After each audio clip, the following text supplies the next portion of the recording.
ফুলের বাগানে খেলা। এক গ্রামে ছিল একটি রঙিন ফুলের বাগান।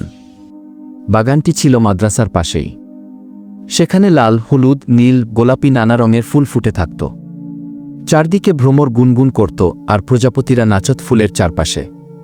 প্রতিদিন মাদ্রাসা ছুটির পর কিছু ছোট ছোট বন্ধু আয়েশা, মামুন, শিহাব, তামান্না আর লাবিব বাগানে খেলতে আসত। তারা লুকোচুরি খেলত, ফুলের ঘ্রাণ নিত আর নরম ঘাসে বসে কুরআনের ছোট ছোট সূরা মুখস্থ করত। মাঝে মাঝে তারা শুকনো পাতা আর লতাপাতা দিয়ে খেলনা বানাত। একদিন মামুন একটা সুন্দর ফুল ছিঁড়ে ফেলতে গেল। তখন শিহাব বলল, না মামুন, ফুল তো আল্লাহর তৈরি, আমাদের ওদেরও যত্ন নিতে হবে কি?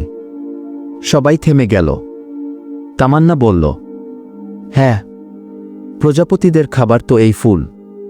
আমরা যদি সব ফুল ছিঁড়ে ফেলি তারা কেমন করে বাঁচবে? তারপর থেকে তারা কেউ আর ফুল ছিঁড়ত না, বরং সবাই মিলে বাগানের চারপাশ পরিষ্কার রাখত, শুকনো পাতা কুড়াত আর ছোট ছোট দোয়া ও সূরা পড়ত মিলেমিশে। সেই বাগান শুধু খেলার জায়গা ছিল না, সেটা ছিল এক টুকরো শান্তি, ভালোবাসা আর আল্লাহর সৃষ্টি দেখার সুযোগ। বার্তা: প্রকৃতি ও আল্লাহর সৃষ্টি আমাদের যত্নে রাখতে হবে, তাহলেই চারপাশ সুন্দর ও শান্তিতে ভরে উঠবে।